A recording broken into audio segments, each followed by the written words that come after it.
Vamos a hablar de un asunto que tiene su interés. Los años de Pedro. Vamos a ver qué sale de esto.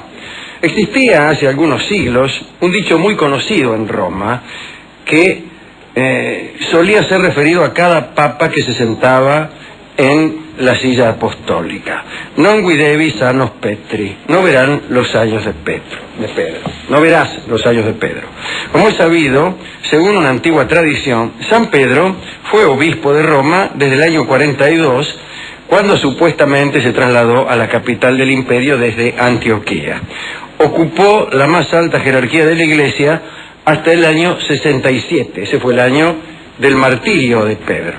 Digamos que gobernó 25 años. Hacia el medioevo apareció la creencia, que no estaba fundada en ningún argumento razonable, de que ninguno de los sucesores de Pedro podría igualar esos 25 años de pontificado. Esa creencia hizo fortuna y fue corroborada por el hecho de que a lo largo de 17 siglos ningún papa llegó a reinar el tiempo que rigió Pedro la Iglesia romana. Los que más se habían aproximado habían sido Pío VI, que reinó 24 años, Alejandro III, casi 22 años, Clemente XI y Urbano VIII, ambos algo más de 20 años, Benedicto XIII, conocido como el Papa Luna, había superado al morir los 28 años de reinado, pero fue justamente ese hecho el que esgrimieron como prueba sus detractores para afirmar que se trataba de un antipapa. Sostenían que un verdadero papa no habría visto los años de Pedro. Ahora bien, Pío VII, elegido en Venecia el 14 de marzo de 1800, se acercaba a los años de Pedro sin muchos inconvenientes. Allá por 1823, solo le faltaban 2 años y no parecía que fuera a morirse pronto. A pesar de sus 82 años de edad, gozaba de una salud aceptable y demostraba una gran energía trabajando sin descanso. Pío VII, junto con su cardenal Consalvi, trabajaron fuertemente en la restauración de la Iglesia después de los tiempos revolucionarios.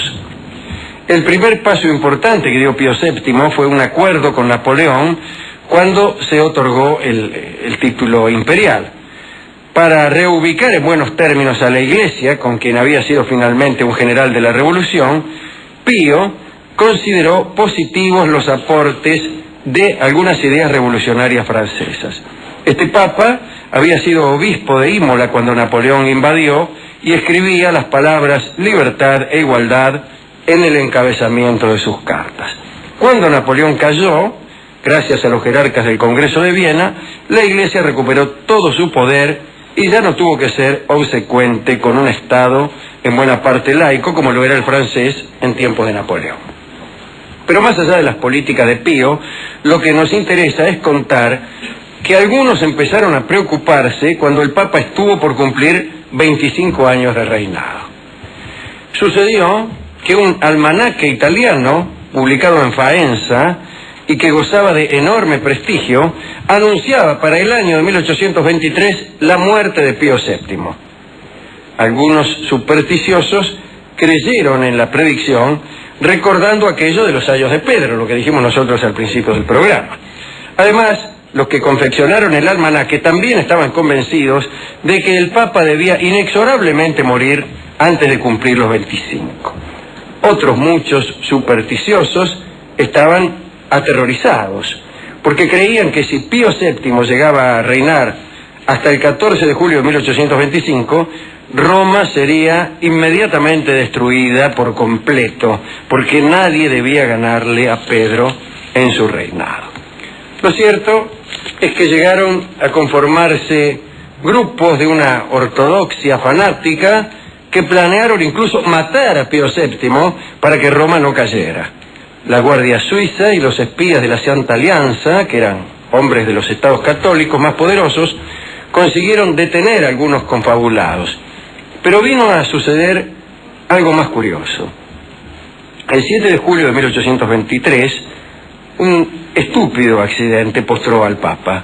Ese día, al levantarse de su escritorio, Pío VII resbaló y cayó y se fracturó la cadera.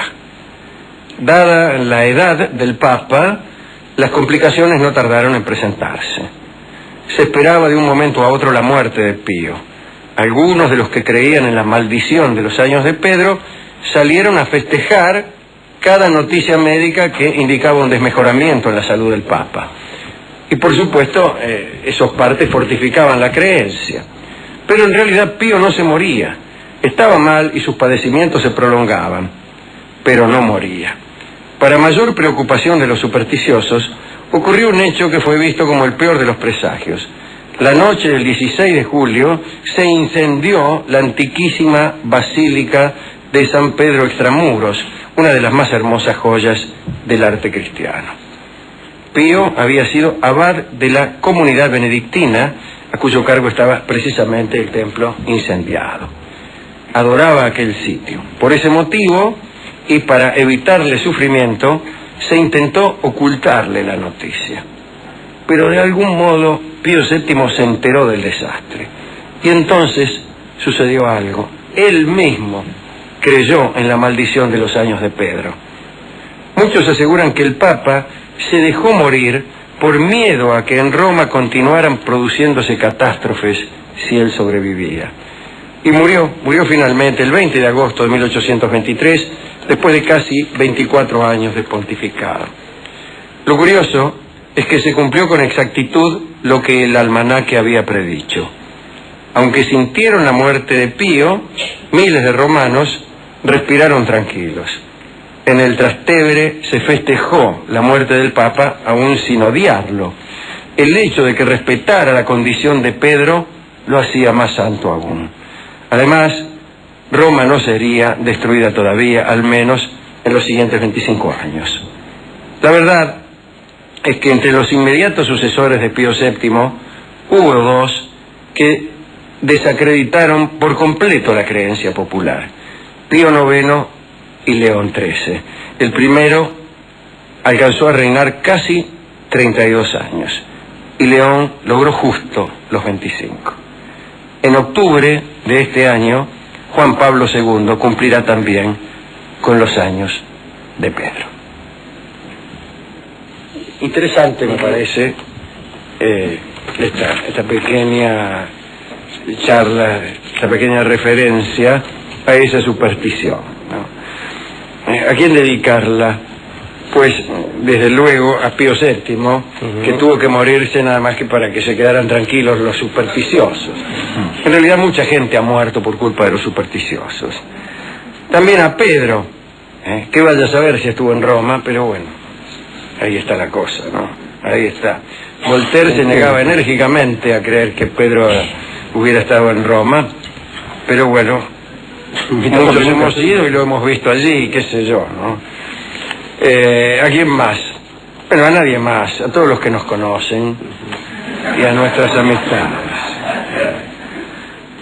Hemos ido, no sin cierta consternación, a la discoteca a buscar discos sobre el Papa y esas cosas, y sobre aquella superstición de los 25 años.